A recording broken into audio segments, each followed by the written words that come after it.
இந்த ஆண்டு முப்பெரு விழாவை கரூரில் நடத்த வேண்டும் என்று அனுமதி கேட்டு அருமை சகோதரர் செந்தில் பாலாஜி அவர்கள் என்னிடம் வந்தார். நானும் ஒப்புதல் அளித்தேன். பொதுக்கூட்டம்னு சொல்லிட்டு மாபெரும் எழுச்சி மாநாட்டையே இங்க ஏற்பாடு செஞ்சிருக்கிறார் செயல் வீரர் செந்தில் பாலாஜி அவர்கள்.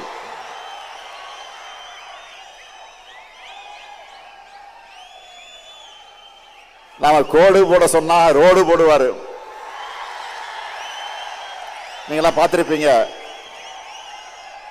ரோடு போட்டு அந்த ரோடு மேலதான் நான் வாகனத்தில் வந்தேன்.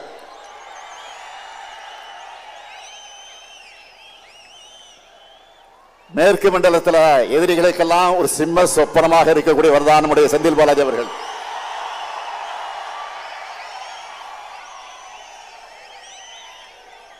அதனாலதான் அவர் வெளியில இருந்தா தங்களால் நிம்மதியா தூங்க முடியாதுன்னு அவரை முடக்க பார்த்தாங்க.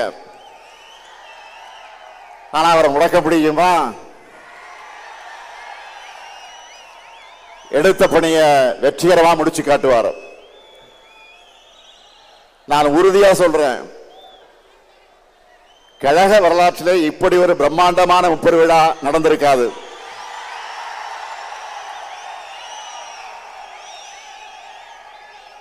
கொட்டுக்கிட்ட மழையாக இருந்தாலும் அதையெல்லாம் பொருட்படுத்தாம நீங்க எல்லாம் குடையை பிடிச்சுக்கிட்டு நாக்காலை தூக்கி தலைமையில வச்சுக்கிட்டு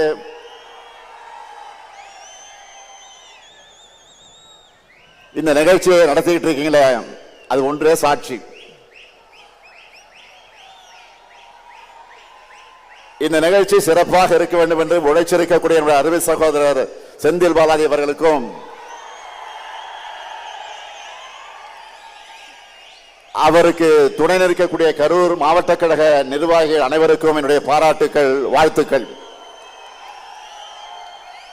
தலைமை கழகத்தின் சார்பிலும் என்னுடைய இருகரங்கு என்னுடைய நன்றியை நான் அவர் அத்தனை பேருக்கு நான் தெரிவிச்சுக்கிறேன்.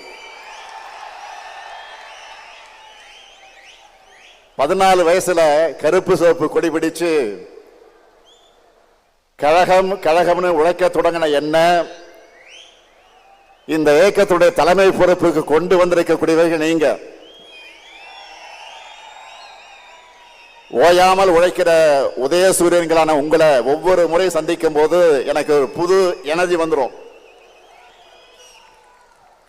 காடு மேடு இரவு பகல் மழை வெள்ளம் அடக்குமுறைகள் போராட்டங்கள் சிறைச்சாலைகள்னு இங்கே எல்லோரும் போராடிதான் என்னை இன்றைக்கு நீங்க தலைவராக்கி இருக்கீங்க. மக்களுடைய ஆதரவோடு இன்னைக்கு நாடே திரும்பி பார்க்கக்கூடிய நம்ம திராவிட மாடல் அரசையும் நீங்க தான் உருவாக்கி என்னை முதலமைச்சர் பொறுப்பில் உட்கார வச்சீங்க. உங்களை சந்திக்கிறதை விட எனக்கு வேற என்ன மகிழ்ச்சி? முப்பெரு விழா என்றால் பகுத்தறிவு புகழவன் தந்தை பெரியார் பிறந்த நாள், பேரறிஞர் பெருந்தகறிஞர் அண்ணா பிறந்த நாள், அறிவிக்கமாம் திராவிட முன்னேற்ற கழகம் உதயமான நாள் ஆகிய மூன்றையும் சேர்த்து இந்த திராவிட மாதத்துல முப்பெரு விழாவை நாம் கொண்டாடுகிறோம். இந்த விழாவில் நாம் கடந்து வந்த பாதையை திரும்பி பார்த்து அதில் உள்ள மேடு பள்ளங்களை திருத்திக்கவும், நாம் அடுத்து செல்லவுள்ள பாதையை வெற்றி பாதையாக செப்பனிடவும் ஓரிடத்தில் ஒன்று கூடியிருக்கிறோம். கூடி களையும் விழாவாக இல்லாமல் அறிவார்ந்த உரையாடல்களை நிகழ்த்தி கருத்தாளமிக்க எண்ணங்களை பகிர்ந்து கொள்கைகளை கூர்ந்திட்டும் நிகழ்வாக இந்த நிகழ்ச்சி நடந்துகிட்டு இருக்கு. அதனாலதான் திராவிட கொள்கை தூக்கி பிடிச்சு உழைச்சவங்களுக்கு மரியாதை செஞ்சு விருதுகளை வழங்குகிறோம். இந்த ஆண்டு பகுத்தறிவு புகழ தந்தை பெரியார் பெயரிலான விருதை கழகத்தினுடைய துணை பொதுச் செயலாளரும் நாடாளுமன்ற குழு தலைவருமான என்னுடைய அருமை தங்கை கனிமொழி பெற்றிருக்கிறார். அவர் பார்த்தால் கனிமொழி, நாடாளுமன்றத்திலே பேசினா கர்ஜனை மொழி, திராவிட இயக்கத்துடைய திருமகளா பெரியாரின் பேத்தியா பார்லிமெண்ட்ல ஒழிக்கிறார். அடுத்த பேரங்க அண்ணா பெயரிலான விருதை நம்முடைய அண்ணன் சுவ சீதாராமன் அவர்கள் பெற்றிருக்கிறார். அரசு ஊழியராக இருந்த இவரை ராஜினாமா செஞ்சுட்டு வான்னு, கழக பணியாற்ற வான்னு நம்ம தலைவர் கலைஞர் அழைச்சார். எப்போதும் தலைவர் கலைஞருடைய சொல்லை தட்டாத உண்மையான தொண்டர் அண்ணன் சுப சீதாராமன் அவர்கள். அடுத்து தமிழக தலைவர் கலைஞர் பெயரிலான விருதை நூற்றாண்டு கண்டவர் அண்ணன் சோமா ராமச்சந்திரன் அவர்கள் பெற்றிருக்கிறார். மிசா காலத்தில் ஓராண்டு காலம் என்னோடு ஒரே கொட்டடியில் இருந்தவர் அண்ணன் சோமா ராமச்சந்திரன் என்பது எனக்கு கிடைச்ச பெருமை. அடுத்து புரட்சி கவிஞர் பாவேந்தர் பாரதிதாசன் பெயரிலான விருதை மறைந்த அண்ணன் குளித்தலை சிவராமன் அவர்களது குடும்பத்தினர் பெற்றிருக்கிறாங்க. கலைஞர் அவர்கள் முதலா போட்டியிட்ட குளித்தலை தொகுதிக்கு ஆரவர். அவருக்கு சிறப்பு செய்ய அறிவிச்ச இந்த விருதை அவர் பெற முடியாமல் போயிருந்தாலும் நம்முடைய இதயங்களில் அவர் குடியிருக்கிறார், நிறைஞ்சிருக்கிறார். அடுத்து இனமான பேராசிரியர் பெயரிலான விருதை அண்ணன் மருதூர் ராமலிங்கம் அவர்களுக்கு வழங்கியிருக்கிறோம். தலைவர் கலைஞரிட்ட கட்டளைகளை தவறாமல் நிறைவேற்றின செயல் வீரர் அவர். ஒடுக்கப்பட்ட மக்களுக்காக ஓயாமல் பாடுபட்டவர், இன்றைக்கும் உழைத்துக் கொண்டிருக்கக்கூடியவர். அடுத்து என்னுடைய பெயரிலான விருது அண்ணன் பொங்கலூர் பழனிசாமி அவர்கள் பெற்றிருக்கிறார். மொழி போராட்டம் உருவாக்கின தலகத்தர்கள் அவரும் ஒருவர். கொங்கு வேளாளர் சமுதாயத்தை பிற்படுத்த பட்டியலை சேர்க்க அவருடைய லெட்டர் பேர்ல தான் கோரிக்கை ஏற்கப்பட்டதுன்னு தலைவர் கலைஞர் தன் கைப்பட எழுதினார். அடுத்து முரசொலி அறக்கட்டளையின் சார்பில் முரசொலி செல்வம் பெயரிலான விருதை பெற்றிருப்பவர் மூத்த பத்திரிகையாளர் எழுத்தாளர் AS பன்னீர்செல்வம் அவர்கள். திராவிட இயக்கம் வலியுறுத்தி வர சமூக நீதிய, மானுட பற்றை, மனித உரிமை சிந்தனைகளை ஆங்கில ஊடகங்களை எழுதி வர்றவர் மரியாதைக்குரிய AS பன்னீர்செல்வம் அவர்கள். அதே போல கழகத்தோட வெற்றிக்கும் புகழுக்கு அடித்தளமாக ஆணிவேராக இருக்கும் ஒன்றியம், பகுதி, நகரம், பேரூர் கழகம் ஆக இந்த அமைப்புகளோடு சேர்ந்து சிறப்பாக பணியாற்றின உடன்பிறப்புகளும் இங்க வந்து விருது பெற்றிருக்கிறாங்க. விருது பெற்றிருக்கக்கூடிய எல்லாருமே ஒவ்வொரு விதத்தில் பெருமைக்குரியவங்க. எனவே விருது பெற்றிருக்கக்கூடிய எல்லோரையும் தலைமை கழகத்தின் சார்பிலையும் கழக உடன்பிறப்புகள் சார்பிலும் உங்களின் ஒருவனாக நான் அத்தனை பேரையும் வாழ்த்துகிறேன். திறமை, உழைப்பு, அறிவு, ஆற்றல் ஆகியவற்றை ஒருங்கே பெற்ற தீரர்களின் கூட்டம்தான் திராவிட முன்னேற்ற கழகம். தந்தை பெரியார், பேரறிஞர் அண்ணா, முத்தமிழர் கலைஞர் ஆகியோருடைய வழி நின்று தமிழினத்தின் எழுச்சிக்காக, தமிழ்நாட்டினுடைய வளர்ச்சிக்காக உண்மையா உழைக்கிறவங்க நாம. 2019 ஆண்டு முதல் நாம் எதிர்கொண்ட எல்லா தேர்தலையும் வெற்றி பெற்று வந்திருக்கிறோம். சாதாரண வெற்றி அல்ல, எதிரிகளை எல்லாம் கலங்கடைக்கக்கூடிய வெற்றியை பெற்று வந்திருக்கிறோம். இந்த வெற்றி பயணம் தமிழ்நாட்டு மக்கள் ஆதரவோடு 2026 நிச்சயம் தொடரும். திராவிட மாடல் 2.0 ஆட்சி நிச்சயம் அமையும். நான் பெருமையோடு சொல்றேன், இந்தியாவில் ஆயிரக்கணக்கான அரசியல் இயக்கங்கள் இருக்கு. எந்த இயக்கத்திலும் உங்களை மாதிரி கொள்கை உடைய ஒரு தொண்டர்கள் இருக்க மாட்டாங்க, இப்படி கடுமையா உழைக்க மாட்டாங்க. கழகம் நம்மை காத்தது, நாம் கழகத்தை காக்கணும் என்று உழைக்கிற உங்களை போன்ற உடன்பிறப்புகள் இருக்கும் வரை எந்த கொம்பனாலும் திராவிட முன்னேற்ற கழகத்தை தோற்கடிக்க முடியாது. உங்களுக்கு தலைமை தொண்டனாக இருக்கிறது என் வாழ்க்கையிலே நான் பெற்ற பெரும் பேறு. உங்கள் உழைப்பை தொடர்ந்து கொடுத்து திராவிடம் உயர்த்த தமிழ்நாட்டை தலைகுனிய விடமாட்டோம்னு 2026 தேர்தலையும் நீங்க களப்பணி ஆற்றணும். அதன் மூலமாக தொடர்ந்து திமுக ஆட்சி அமைஞ்சதுன்னு நம்ம புது வரலாறு படைக்கணும். வரலாறு படைக்கலாமா? வரலாறு படைக்கலாமா? தயாராகிட்டீங்களா? தயாராகிட்டீங்களா?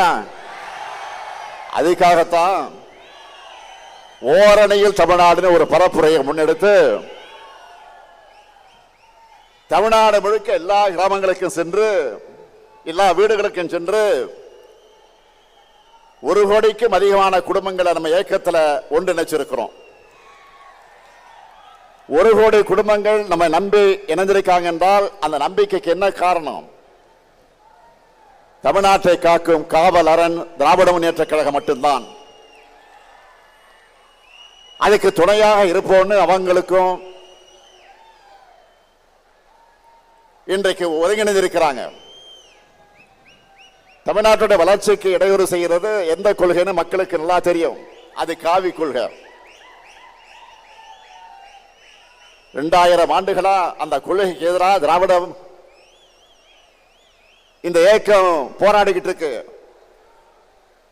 இன்னைக்கு அந்த கொள்கையோட அரசியல் முகம் யார்? பாஜக. ஒன்றியத்தினாலும் பாஜக அரசோடு நம்ம தொடர்ந்து போராடிக்கிட்டு இருக்கிறோம். 2 நாட்களுக்கு முன்பு கூட எதிர்க்கட்சி தலைவர் பழனிசாமி அவர்கள் என்ன பேசி இருக்கிறாரு? கடந்த அதிமுக ஆட்சியை காப்பாற்றினத பாஜக தான் உண்மையை பேசி இருக்கிறார். அந்த கைப்பாவை அரசை தமிழ்நாட்டு மக்கள் தூக்கி எறிய திமுக தான் காரணம்னு நம்ம மேல பாஜக வன்மத்தை கொட்டிட்டு இருக்கிறாங்க. அதனாலதான் தொடர்ந்து நமக்கு இவ்வளவோ குடைச்சலை கொடுத்துக்கிட்டு இருக்கிறாங்க. அதை பார்த்து முடங்கிடுவோம்னு நினைச்சாங்க. திமுக என்ன மிரட்டலுக்கு பயப்படுகிற கட்சியா? இந்தியாவிலேயே முதல் முறையாக ஒரு மாநில கட்சி ஆட்சியை பிடிச்ச வரலாறு உருவாக்கணுங்க. நாம 71 ஆண்டு கால ஹிஸ்டரி இருக்கு நமக்கு. அதுக்கு பிறகு தமிழ்நாட்டு அரசியலுக்கு வந்து எல்லா கட்சிகளுமே திமுகவை அழிப்போம் ஒழிப்போம் சொன்னாங்க. ஏன் இப்பவும் சில பேர் பேசிக்கிட்டு இருக்காங்களே, இப்பவும் திமுகவுக்கு நாங்க தான் மாற்றணும் பேசுறாங்க. என்ன மாத்த போறாங்க? என்ன மாத்த போறாங்க? மனசுல இருந்து என்றைக்கும் மறையல. இதுதான் தமிழ்நாடு பாலிடிக்ஸ். நம்முடைய கொள்கை தான் நம்முடைய பலம். நாம செய்ய வேண்டியது இன்னும் நிறைய இருக்கு. ஆட்சி பொறுப்புக்கு வந்தப்போ எவ்வளவோ நெருக்கடியில ஆட்சி பொறுப்பை ஏற்றோம். ஒரு பக்கம் நிதி பற்றாக்குறை, இன்னொரு பக்கம் கொரோனா பெருந்தொற்று.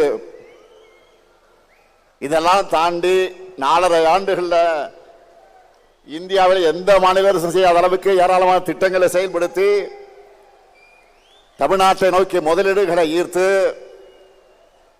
வேலை வாய்ப்புகளை உருவாக்கி இந்தியாவிலேயே டபுள் டிஜிட் பொருளாதார வளர்ச்சி எட்டி இருக்கக்கூடிய ஒரே மாநிலம் எதுன்னு கேட்டா தமிழ்நாடு நெஞ்சு நிமித்தி சொல்ற அளவுக்கு முதன்மை மாநிலமாக முன்னேற்றி இருக்கிறோம். இதனாலதான் நம்ம திராவிட மாடல் அரசை பார்த்தா சிலருக்கு வயிறு எரியுது. வாய்க்கு வந்த அவதூறுகளை எல்லாம் அள்ளி வீசுறாங்க. அவங்களுடைய கண்ணீர் ஆட்டுக்காக ஓனாய் வடிக்கிற கண்ணீர். எதிர்க்கட்சி தலைவர் பழனிசாமி அவர்கள் தங்கிட்ட ஆட்சி அதிகாரம் இருந்தப்போ எதையும் செய்யாம தமிழ்நாட்டு உரிமைகளுக்காக குரல் கொடுக்கிற தெம்போ திராணியும் இல்லாம அடிமை சாசனம் எழுதி கொடுத்தார். பாஜக தன்னோடு இருக்குன்னு இப்பவும் வாய் துடுக்கோடு பேசிட்டு இருக்கிறாரு. எதிர்க்கட்சி தலைவர் மாண்பே இல்லாம தரந்தாழ்ந்து என்னை ஒருமையிலே பேசிட்டு இருக்கிறார். கொள்கை இல்லாம தொடை நடுங்கும் பழனிசாமி அவர்களுடைய தரத்தை மக்களோட அந்த மக்கள் தெளிவாக எடை போட்டு பார்ப்பாங்கன்னு நானும் விட்டுட்டேன். ரெய்டுகள் இருந்து தன்னை காப்பாத்திக்க அதிமுகவை அடை வச்சுட்டார். திராவிடம்னா என்னன்னு கேட்டப்போ அதெல்லாம் எனக்கு தெரியாதுன்னு சொன்னவர் அண்ணா திராவிட முன்னேற்ற கழகத்தோட தலைமை பொறுப்பில் இருக்கிறார். இன்றைக்கு அவர் திராவிடர் என்ன தெரியாம அதிமுகவுடைய தலைமை பொறுப்பில் இருக்கிறார். அதான் வெட்கக்கேடு. அதிமுக தொடங்கினப்போ நம்முடைய கொள்கை அண்ணாயிசம்னு சொன்னாங்க. அதை இப்ப பழனிசாமி அவர்கள் அடிமையிசம்னு மாத்தி அமித்ஷாவே சரணம்னு மொத்தமா சரண்டர் ஆகிட்டார். முழுசா நடந்த பிறகு முக்காடு எதுக்குன்னு கேட்பாங்க. அந்த மாதிரி நேற்று டெல்லியில கார் மாறி மாறி போன பழனிசாமியை பார்த்து இப்ப எல்லாரும் என்ன சொல்றாங்க தெரியுமா? காலையே விழுந்த பிறகு முகத்தை மூட கர்ச்சீஃப் எதுக்குன்னு தான் எல்லோரும் கேட்கிறாங்க.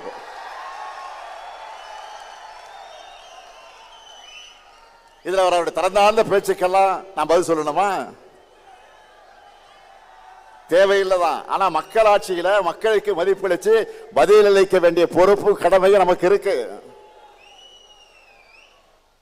அது வெறும் சொல்லால அல்ல, செயல்களாலும் திட்டங்களாலும் பதில் சொல்லிட்டு இருக்கிறோம். கலைஞர் மகளிர் உரிமை திட்டம், விடியல் பயண திட்டம், காலை உணவு திட்டம், புதுமை பெண் திட்டம், தமிழ் புதல்வன் திட்டம், நான் முதல்வன் திட்டம், மக்களை தேடி மருத்துவம், இன்னுயிர் காப்போம், நம்மை காக்க 48, ஊட்டச்சத்தை உறுதி செய், தோழி விடுது, கலைஞர் கனவு இல்லம், உங்களுடன் ஸ்டாலின், நலங்காக்கும் ஸ்டாலின், தாய் மாணவர் திட்டம், அன்பு கரங்கள்னு லிஸ்ட் பெருசா இருக்கு. என்னுடைய பலன்களை பத்தி நான் சொல்றதை விட இந்த பயன்களை பத்தி நான் சொல்றதை விட கோடிக்கணக்கான மக்களை தினமும் சொல்லிக்கிட்டு இருக்கிறாங்க. அது மட்டுமல்ல, ஒன்றிய பாஜக அரசோட மக்கள் விரோத செயல்பாடு அனைத்தையும் துணிச்சலா நேருக்கு நேர் ஏத்துக்கிட்டு இருக்கிறோம். தொகுதி மறைவரன்னு சொன்ன உடனே அதை எதிர்த்து நிற்கிறோம். கவர்னரை வச்சு நம்மை முடக்க நினைச்சா சட்ட ரீதியா அதை எதிர்த்து நிற்கிறோம். முக்கியமா மாநிலங்கள் தான் வலிமையான நாட்டுக்கு அடித்தல் என்பதை அழுத்த நிறுத்தமா சொல்ல மத்திய அரசு இல்ல, ஒன்றிய அரசுன்னு அழுத்தி சொல்றோம். இப்படி போராடி போராடி தமிழர்களை தமிழ்நாட்டை தலை நிமிர்த்துகிறோம். இப்படி தலை நிமிர்ந்த தமிழ்நாட்டை ஒரு நாளும் தலைகுனிய விட மாட்டோம். அதனால்தான் சொல்றேன், பேரறிஞர் அண்ணாவுடைய கொள்கை பட்டாளமே, தலைவரை கலைஞருடைய உயிரினும் உயிரான உடன்பிறப்புகளே, தனி நபர்கள் தோன்றுவார்கள் மறைவார்கள், கட்சிகள் வரும் போகும், ஆனா தமிழ்நாட்டினுடைய தனிப்பெருமை நிரந்தரமானது, தமிழ் மொழியுடைய சீரழிமை நிரந்தரமானது, நம்முடைய மக்களுடைய உரிமை காக்கப்படணும். இந்த தமிழ் மண் தான் நமக்கு எல்லாத்தையும் கொடுத்துச்சு. இந்த மண்ணை காக்கிற பொறுப்பு கடமையும் நமக்குத்தான் இருக்கு. டெல்லி நம்ம மேல எப்படியெல்லாம் ஆதிக்கம் செலுத்துறாங்க, ஒன்றா ரெண்டா இந்தி மொழியை திணிக்கிறாங்க. நம் மாணவர்களை பலி வாங்கக்கூடிய நீட் தேர்விலிருந்து விலக்கு தர மறுக்கிறாங்க. நம்ம பசங்க படிக்கிறதுக்கான கல்வி நிதியை கூட விடுவிக்க மறுக்கிறாங்க. கீழடியின் தொன்மையை மறைக்கிறாங்க. வாக்காளர் பட்டியல் திருத்தம் என்ற பெயர்ல நம்மோட வாக்குரிமையை பறிக்கிறாங்க. ஆனால் அன்னாலும் சரி இன்னாலும் சரி என்னாலுமே அடக்கு முறைக்கு இங்கே நோ என்ட்ரி தான். ஆதிக்கத்துக்கு இங்கே நோ என்ட்ரி தான். திணிப்புக்கு இங்கே நோ என்ட்ரி தான். மொத்தத்தில் இங்க பாஜகவுக்கு நோ என்ட்ரி தான். இது பெரியார் அண்ணா கலைஞர் செதுக்கின தமிழ்நாடு. 3 முறை ஒன்றியத்தை தொடர்ந்து ஆட்சி அமைச்சோம். தமிழ்நாட்டில் மட்டும் உங்களுடைய மோடி மஸ்தான் மேல பலிக்கலையே. இன்னுமா எங்களை பத்தி உங்களுக்கு தெரியல? இங்க இருக்கவங்களுக்கு மட்டும் இல்ல,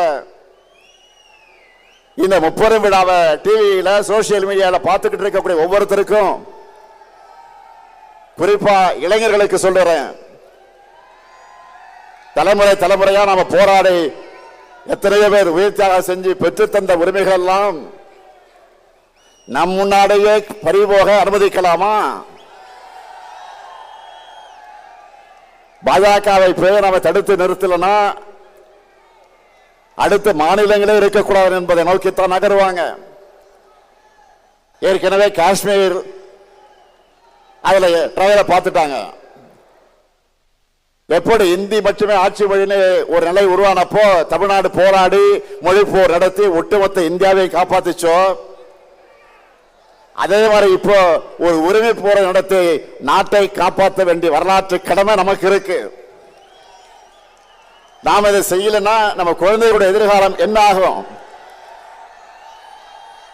இதுக்கு போராடவில்லை என்று சொன்னால் எதற்கு போராடுவது? இதுதான் முக்கியம். இந்த போராட்டத்தில் முன்கள வீரனா உங்க கூட 23 வயசுல எமர்ஜென்சி எடுத்து ஜெயிலுக்கு போன இந்த முத்துவேல் கருணாநிதி ஸ்டாலின் இருக்க இந்த மேடையில் என்று உறுதியோடு சொல்றேன், நம்ம தாய்மார்கள், சகோதரிகள், உழவர்கள், இளைஞர்கள், உழைப்பாளர்கள் எல்லோரும் நல்லெண்ணெயும் காக்க தொடர்ந்து உழைப்பேன்.